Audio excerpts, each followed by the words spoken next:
এই সূত্রটা বসে এখন মানগুলা বসে সূত্রে বসে অঙ্কটা করো। এই মানগুলা বসায় দাও সব এই সূত্রে, তাহলেই তোমার অ্যান্সার বাইরে হইব।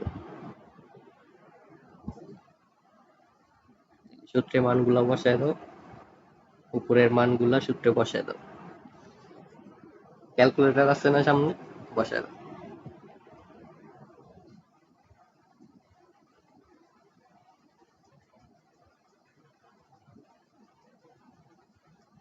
বাইক করছো? তাহলে বসায় দিলে ডাইরেক্ট আসে কত, 2.375, তারপর -4। তাহলে এটা একক কত হইব? একক হইব নিউটন, কারণ এটা বল যে, তাহলে এটাই আমার অ্যান্সার। এই ধরনের অঙ্ক আসে, কিন্তু এটি ইজি অঙ্ক তো কম আসে, এমসিকিউতে আসে এটি। হ্যাঁ, এত ইজি অঙ্ক তো আর বোর্ডে তেমন দেয় না।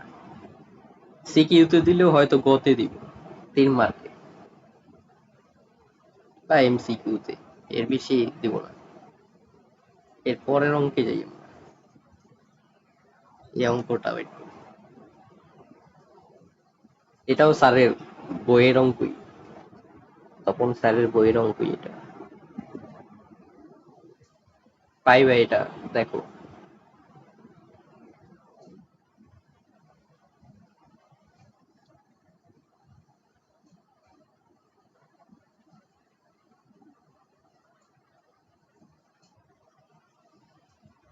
হ্যাঁ,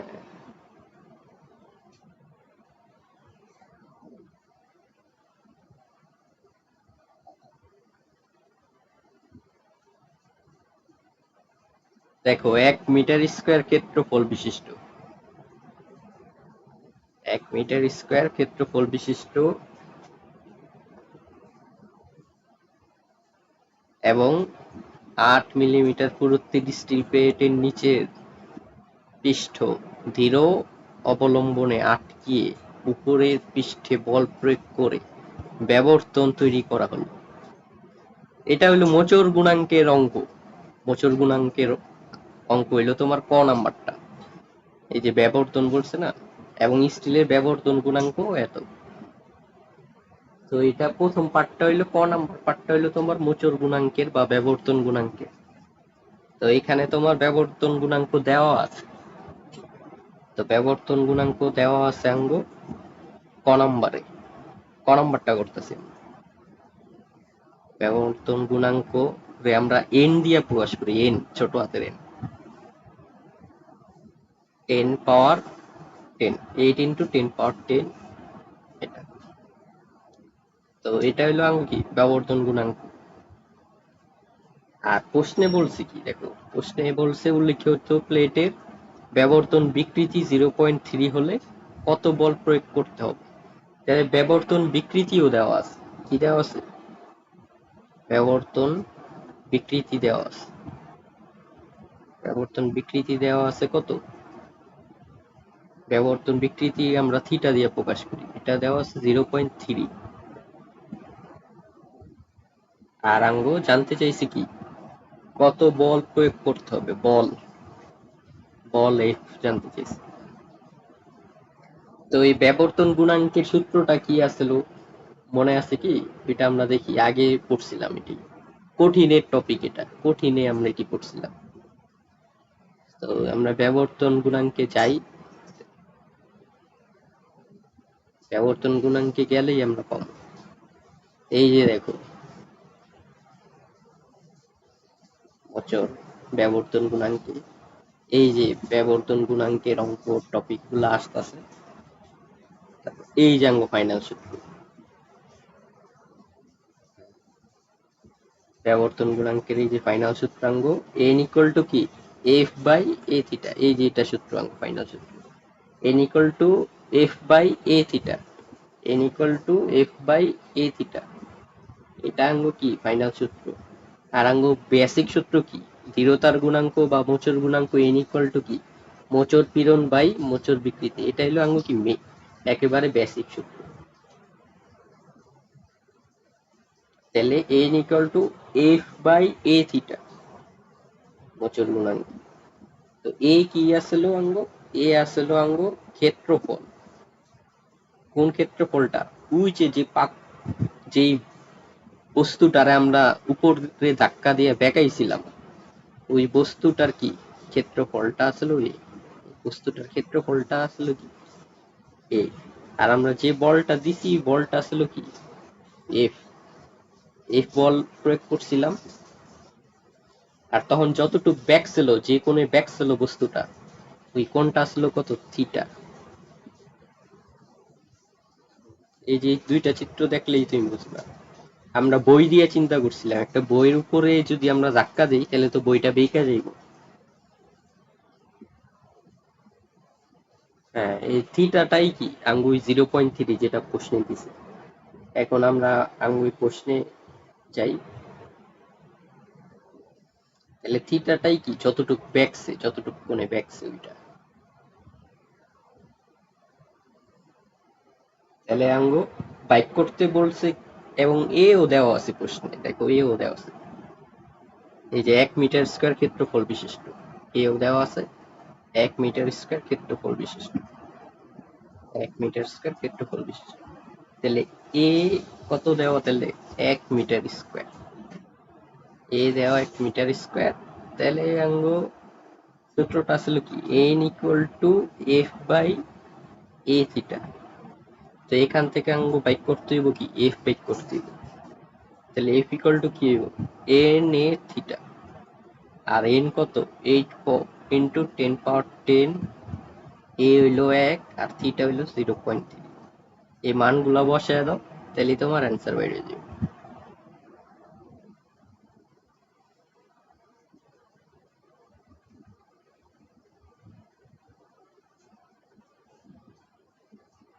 তাহলে কত আছে? 2.4 10⁻10। আর এটার একক কি হইব? নিউটন, কারণ আমরা বল বাইট করতেছি, যে বল এই কারণে একক কি? নিউটন। এটাই কি আমার অ্যান্সার।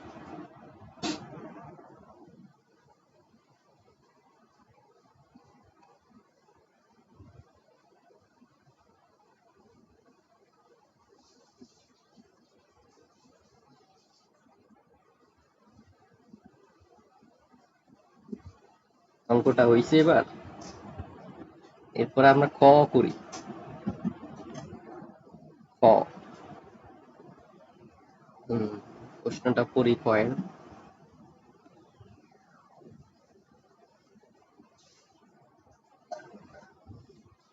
দেখো বলছে প্লেটটি এত সান্দ্রতার সহগে তরলে এত 2 মিলিমিটার পুরু স্তরের উপর স্থাপন করে এত বেগে গতিশীল করতে সমান বল প্রয়োগ করতে হবে কি? মানে বল যেটা আমরা কতে বেগ করছি ওইটার সাথে তুলনা করতে হইব জাস্ট। তো কয়ের সাথে তুলনা পরে করুম, আগে তো আঙ্গু এটার সান্দ্র বলটা বের করতে হইব। সান্দ্র বল না আগে বের করতে হইব আমার?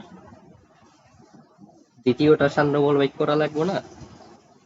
এখন তরলের প্লেটটা বলছে কি একটা তরলের ভিতরে দিয়া 500 মিটার/সেকেন্ড বেগে, এই যে এটা কি দিছে? একটা তরলের সান্দ্রতাঙ্ক দিছে 8.5। এটা কি একটা তরলের সান্দ্রতাঙ্ক? এই যে যেটা ঘুরাইতেছে, এটা কি একটা তরলের সান্দ্রতাঙ্ক? এই তরলের ভিতরে দিয়ে প্লেটটা কি 500 বেগে, এই যে 500 হাইলাইট করতেছে, 500 500 বেগে গতিশীল করতে সমান বল প্রয়োগ করতে হবে কি? তো বল বাইক করতে হবে, মানে এফ বাইক করতে হবে, এফ। তো এটা এফ জানতে চাইছে আঙ্গো ইসের সূত্রে, ওই যে নিউটনের সূত্রে এফ। নিউটনের সূত্রে এফটা ছিল কি পাদাদানকারী বল বা অ্যাপ্লাইড ফোর্স। নিউটনের সূত্রেরটা আমরা দেখাই আগের পেজে, কত ক্লাসে ছিল ওইটি। এই যে এই টপিকটা, এই ট্র্যাক ফোর্স আর তোমার এই দেখো track force F R applied ফোর্সও কি আসলে এফই ছিল। দুইটার মান সেমই ছিল, জাস্ট দিক ভিন্ন ছিল। তো এখন জানতে চাইছে কত বল প্রয়োগ করতে হবে, মানে অ্যাপ্লাইড ফোর্স জানতে চাইছে। কি জানতে চাইছে? Applied force. তো অ্যাপ্লাইড ফোর্সের সূত্র কোনটা? এটাই তো সূত্র, তো এটাই নিউটনের সূত্রই তো এটা। এটা দিলেই তোমার যে এফটা বাইরে ওইটাই অ্যাপ্লাইড ফোর্স ও ড্র্যাগ ফোর্স। জাস্ট ড্র্যাগ ফোর্সের সময় আগে একটা কি দিতে হয়, মাইনাস চিহ্ন দিতে হয়, আগে একটা মাইনাস চিহ্ন দিতে হয়। কিন্তু মাইনাস চিহ্ন আঙ্গু মেন বইয়ে দেয় নাই দেখে আমরাও দিই না। তাহলে আমরা অঙ্কটা করি। তাহলে আঙ্গু নিউটনের সূত্রটা দিয়ে অঙ্কটা করতে হবে। নিউটনের সূত্রটা কি আসলে? এফ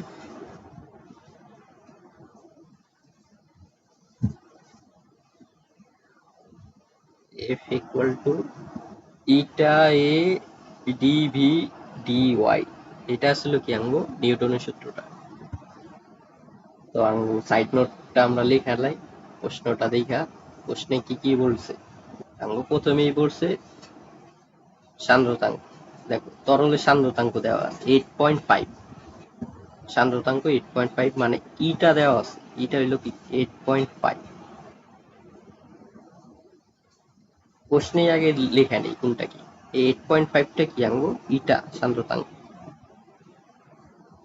তারপরে এই যে 2 মিলিমিটার পুরো স্তরের উপর, এই পুরো যেটা দিছে 2 মিলিমিটার, এটা কিন্তু আঙ্গু উচ্চতাটা দেওয়া, উচ্চতা। ওই যে স্তর দুইটার উচ্চতা, স্তর দুইটার উচ্চতা তাহলে কি আঙ্গু? D Y. এই উচ্চতারে আমরা কি দিয়ে প্রকাশ করি? ডি ওয়াই দিয়া। তারপরে দেখো কি দিছে, বেগ দেওয়া আছে এই যে 500 ms/1। এটা কি? বেগ। বেগ। আর নিউটনের সূত্রে আমরা কি দিই? বেগ রে কি দিয়ে প্রকাশ করি? ডিভি দিয়ে প্রকাশ করি। তো আগে একটা ডি লাগাইতে হইব। আর আঙ্গো জানতে চাইছি কি, বেগে গতিশীল করতে সমান বল প্রয়োগ করতে হবে কি, মানে আঙ্গো বল জানতে চাইছি, এফ জানতে চাইছি, মানে আঙ্গো বল জানতে চাইছি। তাহলে এন দেওয়া আছে, ডি ওয়াই দেওয়া আছে, ডিভি দেওয়া আছে, আবার ক্ষেত্রফলও দেওয়া আছে। ক্ষেত্রফল দেখো আগেই উদ্দীপকেই দেওয়া, ওই সেম প্লেটই যেহেতু বলছে, তাহলে এটা কি আঙ্গো? এ। ঠিক আছে, এবার যেহেতু বলছি সেম প্লেটটাই তরল দিয়ে গেছে, এবার তাহলে এটা কত আঙ্গো? তাহলে 1 মিটার স্কোয়ার। এবার বাকিগুলা বসাই। বাকি ডি ওয়াই ছিল কত জানি? 2 মিলিমিটার। আর ডিবি কত জানি ছিল? ডিবি ছিল 500 মিটার/সেকেন্ড। তো ডি ওয়াই যেটা 2 মিলিমিটার, এটারে আমরা এসআই এ নেই। ঠিক আছে, এবার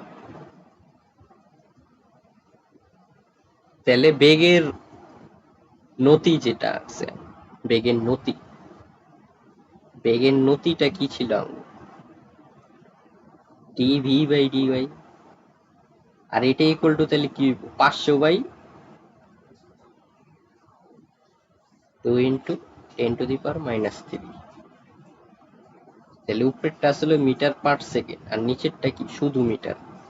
তাহলে মিটার মিটার কাটা, তাহলে যেটা আসবো ওইটা আসবো সেকেন্ড ইনভার্স 1। এটা বাইক করো তো, 500/2 × 10⁻³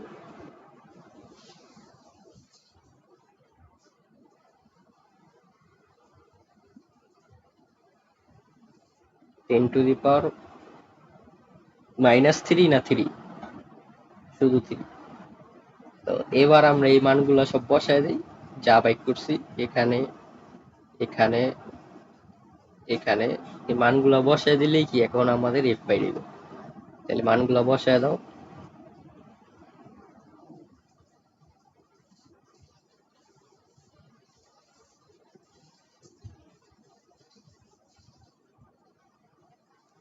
তাহলে মান বসাইলে আসে 2.125 × 10⁻⁶। তো এটার একক কি হইব? এটার একক নিউটন হইব, কারণ বল যে, বল বলছে যে বলের একক কি? নিউটন। এটা হলো অঙ্গ ফার্স্ট অ্যান্সার। এখন এটা হলো তরলের ভিতরে দিয়ে যাওয়ার টাইমের বেগটা। তো আর আমাদের কঠিনের বেগটা কত ছিল?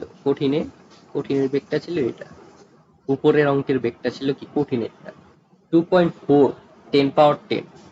2.4 10 power 10, আর এটা আসছে কি 2.123, 2.125 10 power 6। তাহলে সমান বল প্রয়োগ করতে হবে না। তাহলে অতএব কি প্লেটটিকে গতিশীল করতে, সুতরাং প্লেটটিকে গতিশীল করতে, একে গতিশীল করতে করতে সমান বল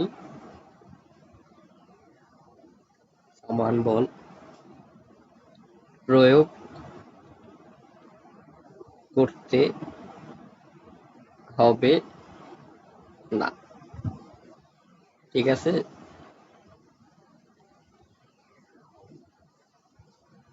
বুঝছো অঙ্ক এটা? তো এটা ছিল নিউটনের সূত্রের অঙ্ক, নিউটনের সূত্রের অঙ্ক, নিউটনের সূত্র।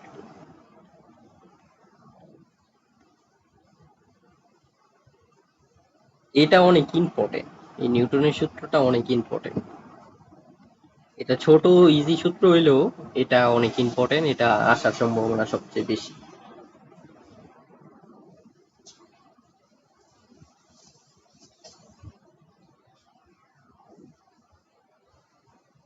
এরপরে দেখি আমরা প্রান্তিক বেগ বা অন্তবেগ, যেটা অন্তবেগ, অন্তবেগ বা প্রান্তিক বেগ, এটা কি টার্মিনাল ভেলোসিটি, এটা কি টার্মিনাল ভেলোসিটি।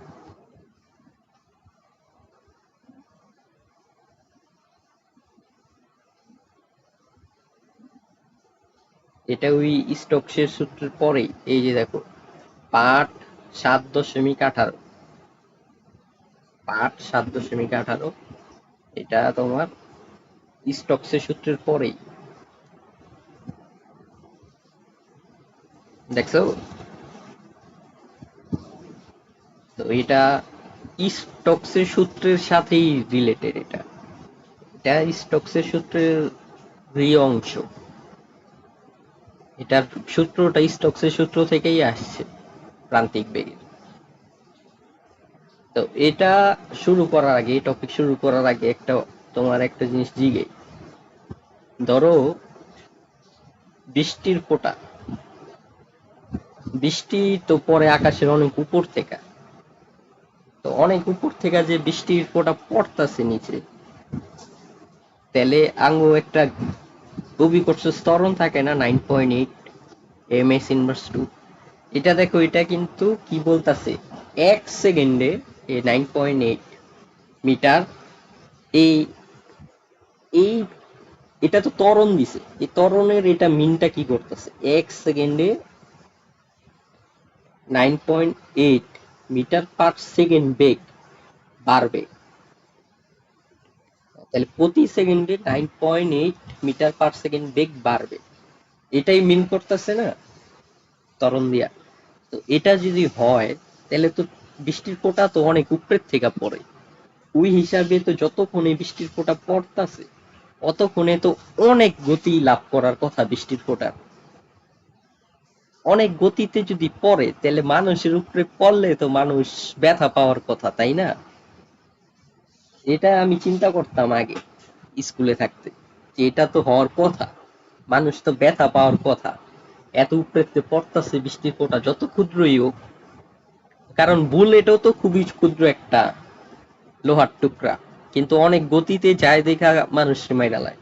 তো বৃষ্টির ফোঁটা ধরলাম ছোট এবং পানির ফোঁটা, কিন্তু এত দ্রুত গতিতে পড়তাছে এত উঁচার থেকে, তাহলে তো এটা ব্যথা পাওয়ার কথা আমাদের উপরে পড়লে, তাই না? জিনিসটা তো এমনই হওয়ার কথা, কিন্তু আমরা ব্যথা পাই নাই কে? আমরা তো কোনো অনুভূতি তেমন লাগে না, তাই না? বৃষ্টির ফোঁটা তো একেবারে নর্মাল ভাবে পড়ে।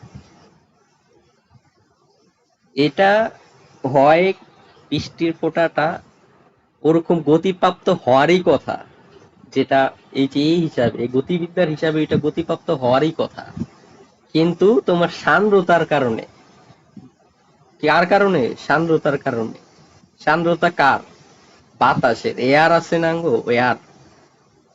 বাতাস তো আছে আমাদের চারপাশে। বাতাসে সান্দ্রতার কারণে না বৃষ্টির ফোঁটাটা একটা ঘর্ষণ পায়, ঘর্ষণ পাওয়ার কারণে কি হয়, ওই ওই স্পিডে আর আসতে পারে না। ওই স্পিডে কি আর আসতে পারে না, যে স্পিডে আসলে আমরা ব্যথা পাইতাম। তো ওই যে বেগটাতে আসে মূলত, ওই বেগটাই প্রান্তিক বেগ বা অন্তবেগ। মানে সান্দ্র বল ওর স্পিডটা কমায় দেওয়ার পরে, মাইনাস করার পরে যে বেগটা থাকে, ওইটাই হলো কি প্রান্তিক বল বা অন্তবেগ। মানে তো সান্দ্র বল দেওয়ার পরে, মাইনাস করার পরে ওর যেই ওভারঅল বেগটা থাকে, ওইটাই। ওইটা মানে তখন আর ত্বরণ থাকে না, সান্দ্র বল অ্যাটাক করার পরে তখন আর ওই ওর বৃষ্টির পটার আর কি ইটা থাকে না, ত্বরণটা থাকে না। যে ত্বরণটার কারণে ওর বেগটা বাড়ার কথা, এই ত্বরণটা আর থাকে না। তো এটা এবার আমরা দেখি ভালোভাবে। তাহলে এটা আমরা দেখি মেন বইয়ের চিত্র দিয়া। ধরো একটা তরল পুকুরে, তুমি একটা তরলের পাত্রে তুমি একটা গোলক ফালাইলা, ওই গোলকটাই স্টোকসের সূত্রের গোলকটাই তুমি ফালাইলা, এটা গোলকটা। তো তুমি কই ফালাইলা? এটা তরলে ফালাইলা একটা, ধরো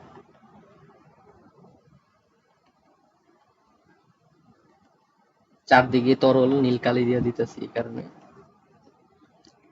ধরো তুমি পুকুরে একটা বল ফালাইলা, বলটা একেবারে ফুটবল না, কারণ ফুটবল তো বাসে। ধরো বলটা ভারী, তো বলটা ধরো তুমি ফালাইলা, বলটা তাহলে তোমার কি পুকুরের ভিতরে ডুইবা যাইব। তো এখন ডুইবা যখন যায়, তখন কিন্তু তুমি যে বেগে ফালাইছো ওই বেগের থেকে কম বেগে আস্তে আস্তে নিচে নামে, কিন্তু আস্তে আস্তে কিন্তু ডুবে একেবারে। ধরো উপরের থেকে তুমি ফালাইলা, বাতাসে যে বেগটা ছিল যখনই তরলে উপরে পড়লো, ধরো পুকুরে ফালাইলা, পুকুরে যখন পড়লো, যখন এটা পুকুরের মাটি টাচ করার আগ পর্যন্ত কিন্তু এটা আস্তে আস্তে আস্তে আস্তে নামবো। এই আস্তে আস্তে নামবো কেন? কারণ ওই যে তরল নিজে একটা বাধা দেয়, তরল নিজে কি করে একটা বাধা দেয়, তরলের বাধাটা নীল দিয়ে দেখে। তরল নিজেই কি একটা বাধা দেয় উপরের দিকে, আর বস্তুটা তো কি করে নিচের দিকে যাইতে থাকেই। অভিকর্ষ ত্বরণের কারণে তুই নিচে পড়বই, বস্তু তো নিচের দিকে যাইতে চাই, কিন্তু তরল উপরের দিকে বাধা দেয়। তো এখানে দুইটা বাধা আছে, একটা হলো তোমার প্লাবতা, যেটা স্কুলে পড়ছে। তাহলে প্লবতা আছে একটা, প্লবতা, এটা উপরের দিকে কাজ করে। প্লবতাটা কই কাজ করে? উপরের দিকে কাজ করে। প্লবতাটা কই কাজ করে? উপরের দিকে কাজ করে। এবং তার সাথে আমরা যেটা এই ইন্টারভিউটা শিখলাম সেটা কি? সান্দ্রবল। সান্দ্রবলও তো শিখলাম, সান্দ্রবলও তো আছে তরলে। এই দুইটাই কই কাজ করে? উপরের দিকে কাজ করে। দুইটাই কই কাজ করে? উপরের দিকে কাজ করে। আর নিচের দিকে কাজ করে কি? বস্তুটার ওজন। নিচের দিকে কাজ করে কি? বস্তুটার ওজন, এমজি। ওজন এমজি কাজ করে নিচের দিকে, কি কাজ করে? ওজন এমজি কাজ করে। এবার বুঝছো ঘটনা? তো আর বস্তুটার বেগটা তো নিচের দিকে, বস্তুটার বেগটা কি? নিচের দিকে। তাহলে নিচের দিকে বেগ থাকে, ওজন থাকে, আর নিচের দিকে কি আছে আমাদের? প্রথমে ত্বরণও থাকে। প্রথমে আমাদের কি থাকে? নিচের দিকে ত্বরণও থাকে, অভিকর্ষ ত্বরণও থাকে একটা। যখনই তুমি বস্তুটা ফালাও যে বেগে, অভিকর্ষ ত্বরণের কারণে, এবং তুমি যে বেগে ফালাইছো তোমারও একটা হয়তো ত্বরণ ছিল, ধরো তোমারও একটা ত্বরণ ছিল, দুইটা ত্বরণই ধরো ছিল, বা বা শুধু একটা ত্বরণও ধরতে পারো। ধরো অভিকর্ষ ত্বরণই ছিল, তুমি কোনো বেগ দাও নাই, তুমি ধরো স্থির অবস্থান থেকেই ফালাইছো, তারপরেও তো একটা ত্বরণ ছিল। ওই ত্বরণেই তো পানিতে প্রথমে পড়ছিল, ওই ত্বরণেই প্রথমে ওই পানিতে পড়ছিল। কিন্তু যখন ওই পানিতে পড়ছে তখন এই যে প্লাবতা আর সান্দ্র বলের ঊর্ধ্বমুখী ধাক্কা, ঊর্ধ্বমুখী কি একটা বল দিছে না, ওই উপরের দিকে বল দিছে, এই উপরের দিকের বল দিতে দিতে দিতে দিকে দিতে দিতে মানে ঊর্ধ্বমুখী বলটা দিতে দিতে তোমার ত্বরণ যে নিচের দিকে কাজ করতেছিল এই ত্বরণটা একেবারে জিরো হয়ে গেছে। নিচের দিকের ত্বরণটা কি হয়ে গেছে, একবারে জিরো হয়ে গেছে। এই ত্বরণটা এক টাইমে কি হয়ে গেছে, ত্বরণটা এক টাইমে কি হয়ে গেছে, জিরো হয়ে গেছে। আর তাহলে ত্বরণ যখনই জিরো হয়ে গেছে তখন এটা কোন বেগে চলতেছিল, সমবেগে চলতেছিল। ত্বরণ জিরো হয়ে গেলে যাওয়া মানেই তো আর বস্তু থাইমা থাকে না, তাই না? তখন সমবেগে চলতে থাকে।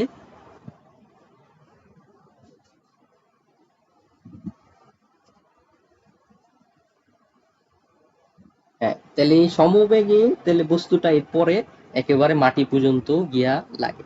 ধরো এটা হলো মাটি তোমার। তো যখনই তরল শূন্য হয়ে যায় তখন বাকি পথটা এই গোলকটা বাকি পথটা এই গোলকটা কি করে, সমবেগে ট্রাভেল করে। বাকি পথটা সমবেগে ট্রাভেল কইরা পরে মাটিতে গিয়া পড়ে। তো এই কারণেই আমরা দেখি কি কোনো কিছু আস্তে আস্তে পড়ে। পুকুরের পানিতে ফালানোর পরে প্রথমে তো গতিশীল থাকেই, ভালো বেগই থাকে, পরে ধীরে ধীরে দেখবা যে আস্তে আস্তে ভাসমান অবস্থায় ওইটা পড়তাছে নিচে, আস্তে আস্তে পড়ে। তো আস্তে আস্তে পড়ে কেন, এই যে সমবেগের কারণে। বুঝছো এবার ঘটনা? হ্যাঁ, তরলটা জিরো হয় কই, এই তরলটা জিরো হয় পানির ভিতরে। প্রথমেই তো ত্বরণ জিরো হয় না, যখন তুমি উপরেতে মারছো, যখন এই যে হাতে ছিল তোমার, ধরো এখানে ছিল হাতে, তখন কি ছিল তোমার ত্বরণ জিরো? তখন তো তোমার হাতে ছিল। পরে যখন এটা নিচে পড়লো, প্রথম কিছু সময় এটা ত্বরণ থাকবো, তো ত্বরণ থাকবো তখন, প্রথম কিছু সময় এটার ত্বরণ থাকবো। পরে কিন্তু প্রথমে থাকবো, কিন্তু ওই যে উপরের দিকে বল দিতাছে না, প্লাবতা আর কি সান্দ্র বল, প্লাবতা আর সান্দ্র বল তো উপরের দিকে দিতাছে, ওরা এক টাইমে ক্যান্সেল আউট করে দিব ত্বরণ রে। হুম, ওরা এক টাইমে কি বিয়োগ কইরা দিব, ওরা এক টাইমে ত্বরণটারে ক্যান্সেল কইরা দিব, আর তখনই এটা বাকি পথটা সমবেগে চইলা মাটিতে গিয়া পড়বো। তো এই যে সমবেগে চললো যে, এই সমবেগটাই হইলো আঙ্গু অন্তবেগ বা প্রান্তিক বেগ। এই সমবেগটাই তাহলে আঙ্গু কি অন্তবেগ বা প্রান্তিক বেগ, প্রান্তিক বেগ। বুঝছো এবার ঘটনা? ত্বরণ যখনই জিরো হয় তখনই এটা সমবেগে চলতে থাকে, সমবেগে বাকি পথ চইলা মাটিতে পড়ে। আর এই সমবেগটাই কি আঙ্গু অন্তবেগ বা প্রান্তিক বেগ। তাহলে হিসাবটা বুঝছো? তাহলে বৃষ্টির ফোঁটার ঘটনাটা কি হয়, তাহলে সেম কাহিনী হয়। প্রথমে তো ওই জি ত্বরণ নিয়ে নিচে পড়তাছে, বৃষ্টির পানি জি ত্বরণ নিয়ে, অভিকর্ষ ত্বরণ নিয়ে কি নিচে পড়তাছে, কিন্তু আমাদের বাতাসের সান্দ্রতা কি উপরের দিকে ধাক্কা দিতেছে বৃষ্টির ফোঁটারে। হ্যাঁ, তো বাতাসের সান্দ্রতা বৃষ্টির ফোঁটারে উপরের দিকে ধাক্কা দিতে দিতে দিতে দিতে এক টাইমে এই জিটা পুরাই কি ক্যান্সেল করে দেয়, পুরাই জিটা ক্যান্সেল করে দেয়, তখন আলা বৃষ্টির ফোঁটাটা কিসে পড়ে, সমবেগে পড়ে। তখন সমবেগে পড়ে, আর সমবেগটাই কি আঙ্গ অন্তবেগ, সমবেগটাই আঙ্গ কি অন্তবেগ। আর এটা তো ক্ষুদ্র হয়, তত স্পিড থাকে না এটার। আর তখন আমাদের শরীরে পড়লে বা হাতে পড়ে আমরা অত ফিল করি না। কিন্তু ত্বরণটা যদি থাকতো একবারে হাতে আসার পর্যন্ত, মাথায় পড়ার পর্যন্ত, তাহলে তো আমরা ব্যথা পাইতাম। তাহলে বুঝছো কাহিনী এবার? হ্যাঁ, হ্যাঁ, হ্যাঁ, এটা তো ফ্লুইডের অধ্যায়, ফ্লুইডের।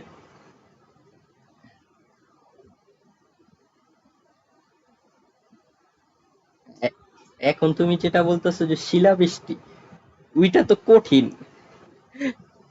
শিলাবৃষ্টিতে শিলাটা কি কঠিন পদার্থ না, ওইটা তো তরলই, মানে পানি, তো শিলাটা তো পানি দিয়েই তৈরি, তাই না? কিন্তু এটা কি কঠিন স্টেটে আছে, সলিড স্টেটে আছে। আর সলিড স্টেটে থাকার মানে কি, তার উপরে কি ঘর্ষণ আছে একটা, বাতাসের ঘর্ষণ তার উপরেও আছে একটা, কিন্তু অত না। এই কারণেই তো শিলা বৃষ্টি পড়লে মানুষ ব্যথা পায়। এই কারণেই তো সবাই ঘরে চলে যায় যখন শিলা বৃষ্টি পড়ে। দেখবা যেখানে পড়ে ওইখানে অনেক জোরে পড়ে তো, ওই বরফটা পুরো ভাঙ্গা টুকরাও টুকরা হয়ে যায়। আর খুব শব্দ হয় কিন্তু শিলাবৃষ্টি পড়লে, ঠাক ঠাক খুব শব্দ হয়, বুঝাই যায় শিলাবৃষ্টি পড়তেছে। আর শরীরে পড়লে তো তুমি ব্যথা পাইবাই শিলাবৃষ্টি পড়লে।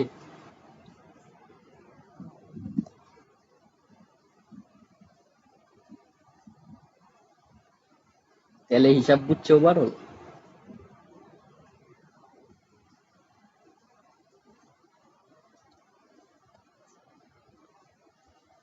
তো এখানে সূত্রের প্রমাণ টমাণ সবই আছে মেন বই। তা আমরা সূত্রের প্রমাণ টমাণ আমরা পড়ুম না, আমরা ডাইরেক্ট সূত্র শিখুম। অন্তবেগে ডাইরেক্ট সূত্র শিখুম, ডাইরেক্ট সূত্রাঙ্গ লাগবে। ডাইরেক্ট সূত্রে আমরা যাইগা, ডাইরেক্ট সূত্র হইল V equal to 2r² rho S minus rho F into G ভাগ 9 ইটা। এটা হলো তোমার প্রান্তিক বেগ বা অন্তবেগের সূত্র। এটা কি জানবো, প্রান্তিক বেগ বা অন্তবেগের সূত্র। রো। তো প্রান্তিক বেগ বা অন্তবেগ,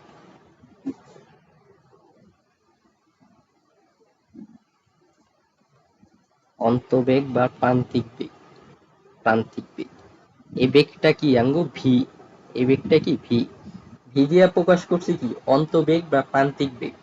তারপরে এই যে 2r², এখানে r² যে লিখছি আমরা r², এই আরটা কি গোলকের ব্যাসার্ধ, গোলকের ব্যাসার্ধ। আরটা কি আঙ্গ গোলকের ব্যাসার্ধ। তারপরে নিচে যে ইটা চিহ্নটা আছে, ইটা, এটা কি সান্দ্রতাঙ্ক, সান্দ্রতাঙ্ক। ইটাটা কি আঙ্গ সান্দ্রতাঙ্ক। এটা কার সান্দ্রতাঙ্ক,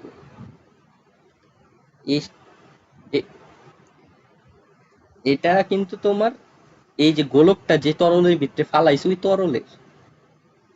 হ্যাঁ, এই যে আমরা এই তরলটা চিন্তা করছি না, নীল কালির তরলটা, এই তরলের ভিতরে দিয়ে গোলকটা ফালাইছো, তাহলে এই তরলের সান্দ্রতাঙ্ক হইলো কি আঙ্গ, সান্দ্রতাঙ্ক হইলো আঙ্গ ইটা। আর বৃষ্টির বেলা কি বাতাসে,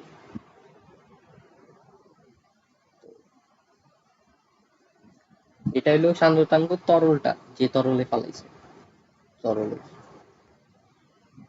গোলকের তো আর সান্দ্রতাঙ্ক না, কারণ এখানে তো আমরা গোলকটা আমরা সলিড চিন্তা করতেছি একটা।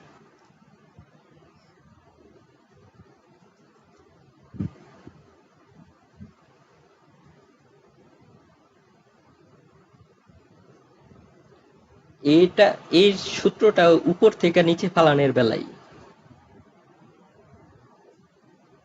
এটা তোমার উপর থেকে নিচে যখনই কোনো কিছু ফালাইতাছো তখনই এই সূত্রটা প্রয়োগ হয়। আর ডাইনে বায়ের বেলা কিন্তু স্টকসের উইটা ফলো হয়। এই যে স্টকসের এটা, এটার চিত্রটা দেখছো কেমনে দিছিলাম। তো এটাও স্টকসের সূত্র, এটা তো স্টকসের মেন সূত্র। এই যেটা, এটার থেকেই প্রতিপাদন কইরা এটা আনছে এখন যেটা লিখছি। এটা মানে মডিফাইড, এটা হলো মডিফাইড, স্টকের সূত্রই মডিফাই করে এটা আনছে, মডিফাই করে এটা আনছে। স্টকসের সূত্রই মডিফাই করে এই সূত্রটা, এই কঠিন সূত্রটা আনছে। মেন বইয়ে দেখবা স্টকসের সূত্র থেকেই আনছে হিসাব কইরা। তো আমরা এই কারণে প্রতিপাদন আর দেখলাম না, আমরা এখানে এটিই দেখতেছি এই সূত্র কোনটা কি মিন করে। তো রো এস, যেটা এই রো এস দিয়ে আমি কি মিন করতেছি। তো রো এস সলিড না, সলিড না, এটা হলো ঘনত্ব। রো মানে কি ঘনত্ব, এটা এস দিয়ে সলিড না, এস দিয়ে স্পেয়ার, মানে গোলক। গোলকের ঘনত্ব, এটা কি গোলকের ঘনত্ব, গোলকের ঘনত্ব। তো গোলকটা যে সলিড হইবে এমন তো না, বৃষ্টির ফোঁটা কি আর সলিড নাকি? ওইটা তো তো পানির। তো গোলক, বৃষ্টির ফোঁটাও তো একটা গোলকই, তাই না? বৃষ্টির ফোঁটাও তো একটা গোলক। এই গোলকটা তরল হইতে পারে, পানি, পানির হইতে পারে, বাকি সলিড হইতে পারে, ওইটা সমস্যা নেই। তো ঘনত্ব তো আমরা নিতাছি। কঠিন যদি হয়, কঠিন হইলে ঘনত্ব বেশি থাকবো, তরল হইলে ঘনত্ব কম থাকবো। এ কারণে সূত্রে ঘনত্ব আসছে তো। আর এটা যেটা রো এফ, এটা কি ফ্লুইড, এফ দিয়ে ফ্লুইড বুঝাইতাছে, মানে যে ফ্লুইড দিয়ে গেতাছে বস্তুটা।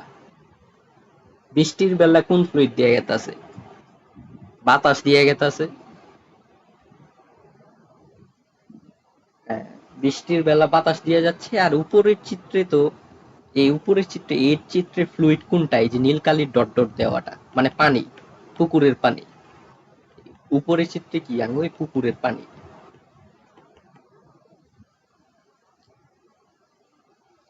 এটা হইলো তাহলে তোমার তরলের ঘনত্ব। এটা হইলো কি আঙ্গো? তরলের ঘনত্ব। তরল না লিখে ফ্লুইডই লেখো, কারণ তরল বা গ্যাস যে কোনোটা হইতে পারে। তো ঘনত্ব, ফ্লুইডের ঘনত্ব, এটা ফ্লুইডই লেখো তাহলে।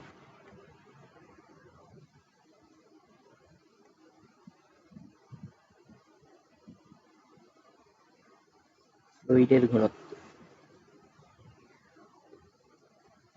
তারপর জি মানে তো জানোই, জি মানে অভিকর্ষ ত্বরণ।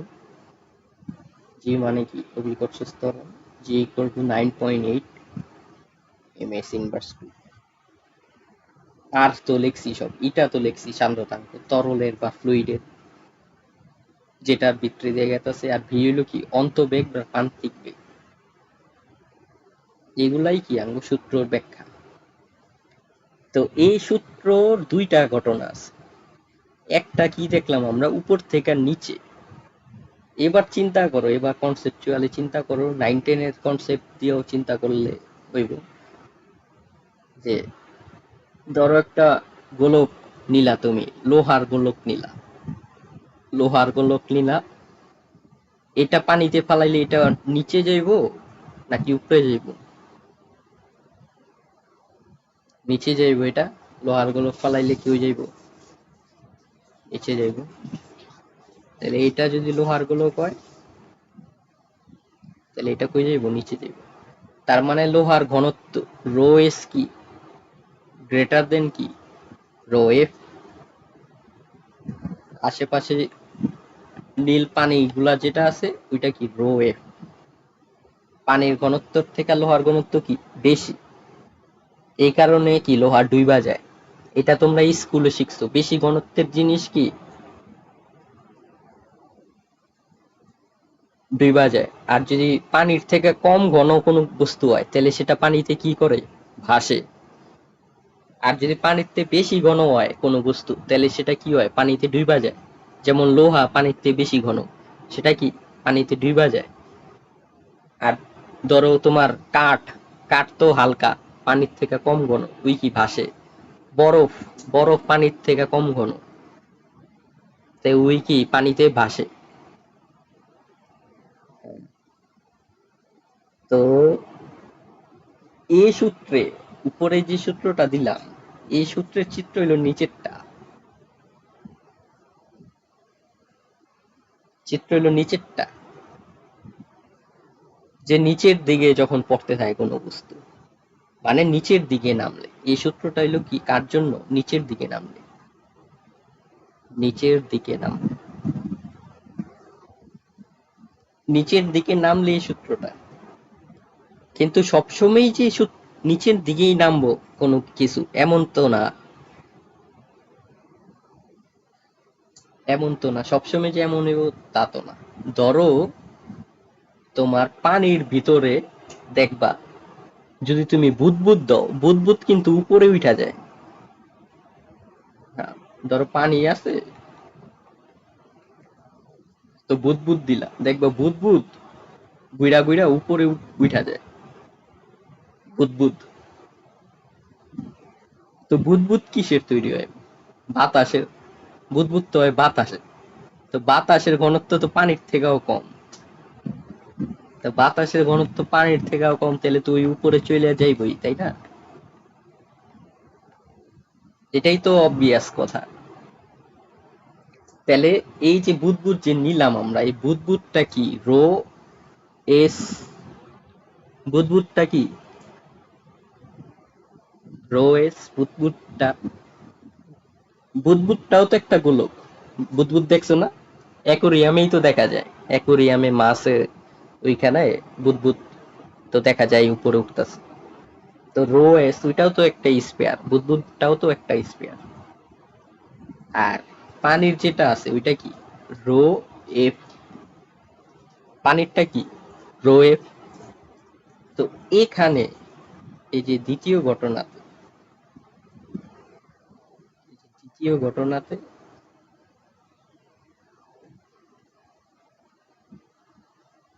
এই দ্বিতীয় ঘটনাতে দ্বিতীয় ঘটনাতে তোমার রো এস আর রো এফ এর ভিতরে বড় কে?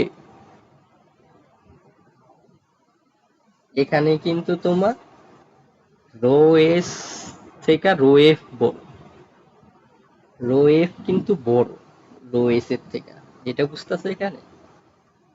মানে তোমার বুদবুদের ঘনত্ব কম পানির ঘনত্ব থেকে, এই কারণে তুই উপরে চলে গেছাস। আর তখন উপরে যে সূত্রটা লিখছি, এই সূত্রটা চেঞ্জ হয়ে যাবে। এই যে সূত্রটা লিখছি না, এই সূত্রটাতে রো এফ আগে আইসা পড়বো, রো এস পরে চলে যাবে। বুঝছো? রো এফ আগে আইসা পড়বো, রো এস পরে চলে যাবে। তাহলে সূত্র আঙ্গু উইটাই। আগে সূত্র জাস্ট টু আর স্কোয়ার, রো এফটা আগে লিখবা তুমি, তারপরে রো এস লিখবা, তারপর জি, তারপর নিচে কি নাইন, নাইন ইটা, নাইন ইটা। তাহলে বুঝছো এটা কখন, এই সূত্রটা কখন উপরের দিকে উঠবে? উপরের দিকে উঠলে, উপরের দিকে উঠলে, মানে গোলকটা উপরের দিকে উঠলে। গোলকটা উপরের দিকে উঠে কখন? যখন গোলকের ঘনত্ব কম থাকে। গোলকের ঘনত্ব কম। গোলকের ঘনত্ব কি? ঘনত্ব। হ্যাঁ ওইটাই, যে তোমার বড়টাতে ছোট, রো বড়টাতে ছোট হইব। মেন কথা এটাই। তুমি ম্যাথের হিসাবে যেটা কইলা যে ঋণাত্মক মান যদি না আসে রো এর। হ্যাঁ। রো, হ্যাঁ রো এর মান যদি তুমি ছোটটাতে যদি বড়টা বিয়োগ করো, তাহলে তো তোমার ঋণাত্মক আসবে, তার মানে ভুল। মানে তোমার বড়টাতে ছোটটাই বিয়োগ করতে হবে। আলটিমেটলি ম্যাথের হিসাবে ওইটাই। কিন্তু আমরা তো ফিজিক্সের হিসাব বুঝতেছি। তো ফিজিক্সের হিসাব তো এটাই, যে কখন কোনটা হয়, এটা আঙ্গো জানা থাকা দরকার, তো এই কারণে।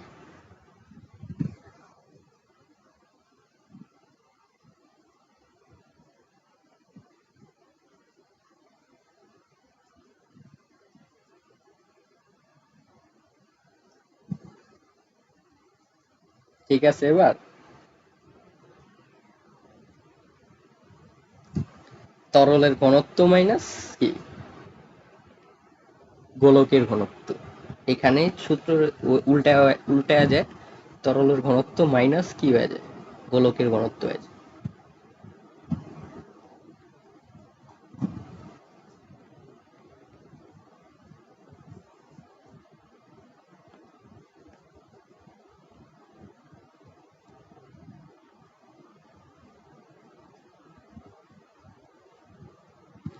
এবার বাতাসের ঘনত্ব কত?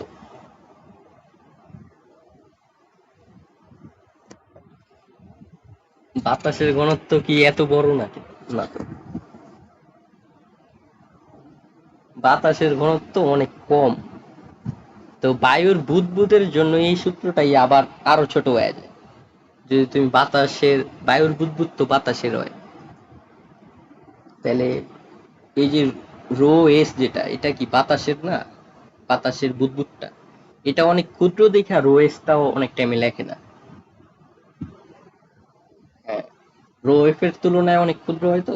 তো এই রো এসটা অনেক টাইমে লেখে না, মানে তোমার রো এফ এর থেকে খুবই ক্ষুদ্র কি রো এস, তখন এটা কি নেগলেক্ট করে, তখন আর এটা লেখে না সূত্রে, তখন শুধু রো এফ লেখে। তো এইভাবে এমসিকিউতে অনেক টাইমে দেয়, তখন টু আর স্কোয়ার রো এফ দেয়, তারপর জি দেয়, নাইন এটা। এই সূত্রটাও দিয়েও অনেক টাইমে অঙ্ক আসে এমসিকিউতে। এটি যদি বাতাসের টা দিয়েই দেয় ঘনত্ব, তাহলে তো এটা ইনক্লুড করবাই সূত্রে, আর না দিলে তো তোমার এই সূত্র শুধু, যদি তোমার তরলেরটা দেয় তাহলে তো তোমার এই সূত্র দিয়েই করতে হবে, কারণ আমরা ওইটা নেগলেক্ট করছি যে। তবে মেন সূত্র কোনটা আঙ্গ, এটাই মেন সূত্রাঙ্গ, এটাই, এটা আর একবারে প্রথম পেজে যেটা লিখছে, জাস্ট তোমার চিহ্নটা উল্টে গেছে, মানে রো এস আগে আসলো প্রথম সূত্রে, তারপরে রো এফ আগে এসে পড়ছে। এই দুইটা সূত্র অনেক ইম্পর্টেন্ট, এই দুইটা সূত্র কি অনেক ইম্পর্টেন্ট, এইগুলা থেকে অঙ্ক আসবেই, সব জায়গাতেই আসে। হ্যাঁ, সূত্রটা কঠিন যে, সূত্রটা কি, সূত্রটা কঠিন এবং দুইটা ঘটনা থাকে সূত্রে। এই সূত্রে কয়টা ঘটনা থাকে, দুইটা ঘটনা থাকে। একটা উপর থেকে নিচে গেলে ঘনত্ব যখন বেশি হয় গোলকের, তখন উপরের থেকে নিচে যায়, আর যখন ঘনত্ব গোলকের ঘনত্ব কম থাকে তখন নিচ থেকে উপরে যায়,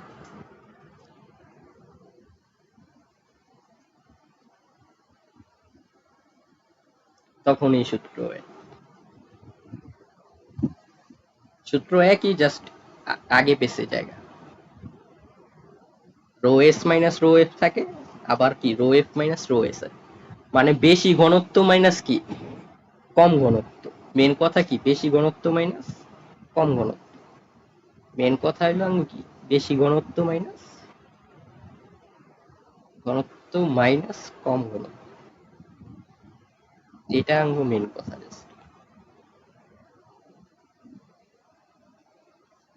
তো এইটার এই সূত্রের অঙ্ক আসবই, কারণ এই সূত্রটা কি কঠিন, আর দুইটা কনসেপ্ট আছে এই সূত্রে, এই সূত্র কঠিন এবং কি দুইটা কনসেপ্ট আছে, তার মানে এই সূত্রের অঙ্ক আসবেই।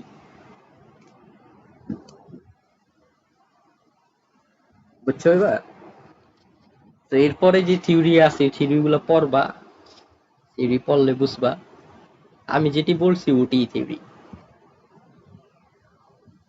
পৃষ্ঠ টানের আগে যে থিওরি আছে, এই যে এখানে, এই যে সান্দ্রতা সংক্রান্ত ঘটনা বলি এই পর্যন্ত পড়বা। তো এখানে ওই বৃষ্টিরটা পড়ছে, বৃষ্টির ফোঁটা পতনের সময়, পৃষ্ঠ টানের আগ পর্যন্ত পড়বা। তো বুঝছো?